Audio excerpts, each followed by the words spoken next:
होता है कि हमारा कॉन्फिडेंस बहुत बूस्ट होता है। सबसे पहली चीज ये,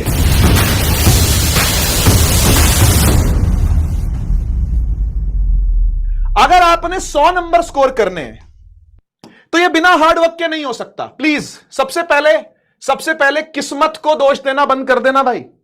हां, अपनी किस्मत को दोष देना, दूसरों को दोष देना बंद कर देना। अपनी जिम्मेदारी अपने हाथ लेना। You are the commander of your own life. अपनी लाइफ की कमांड अपने हाथ में लेना शुरू कर दीजिए आज से, और स्कोर कर लेंगे आप 100 नंबर। क्या वो 5 पॉइंट प्रिंसिपल्स है, आइए उसको डिस्कस करते हैं, ठीक है ना। उसके बाद हम लोग क्लास के साथ चलेंगे। सबसे पहली चीज है रेगुलरिटी मेंटेन करके रखना, क्लास के अंदर रेगुलर आना। सबसे पहली चीज तो भाई क्लास को अटेंड करना है।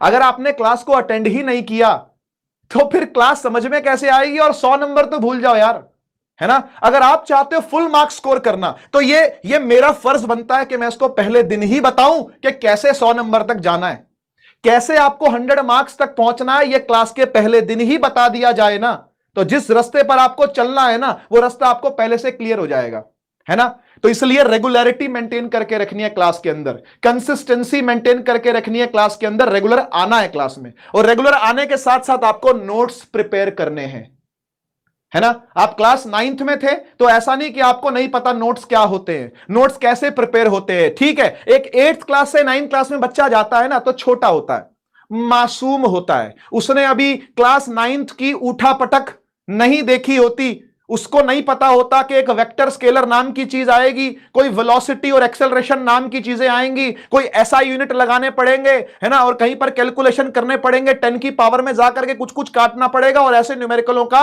आंसर गलत हो जाएगा, है ना।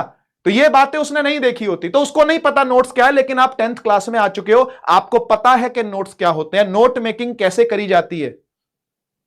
एक बात का ध्यान रखना, आप में से जो बच्चे नोट्स नहीं लिखते, और मैं ये नहीं कह रहा कि क्लास के साथ साथ लिखो, क्लास के साथ लिखना पॉसिबल ही नहीं है, क्लास के बाद लिखना पॉसिबल है, क्योंकि एक पेस हमारा ऐसा रहता है कि जिसके अंदर आपको लिखने का टाइम नहीं मिलेगा। मैं समझा दूंगा, आपको समझ में आ जाएगा, हम लोग नेक्स्ट स्लाइड पे चले जाएंगे, है ना, क्योंकि सबके लिखने का पेस अलग अलग है, सबकी राइटिंग अलग अलग है, तो सबको टाइम अलग अलग लगता है लिखने का।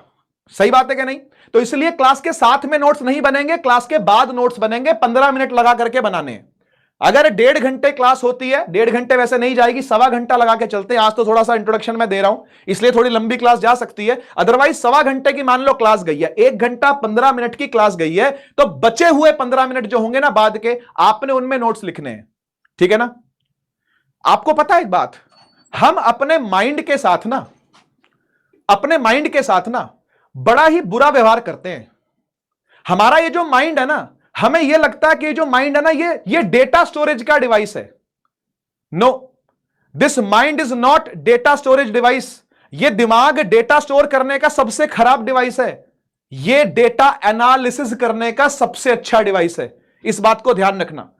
अगर आपने मेरे से पिछले साल नींव में पढ़ा है तो मैंने वहां पर भी यह बात दोहराई थी कि हम लोग क्या करते हैं, चीजें याद करनी चालू कर देते हैं दिमाग के अंदर, और दिमाग भूल जाता है। नई चीजें डालोगे, पुरानी चीजें भूल जाएगा, ऐसा ही तो होता है ना।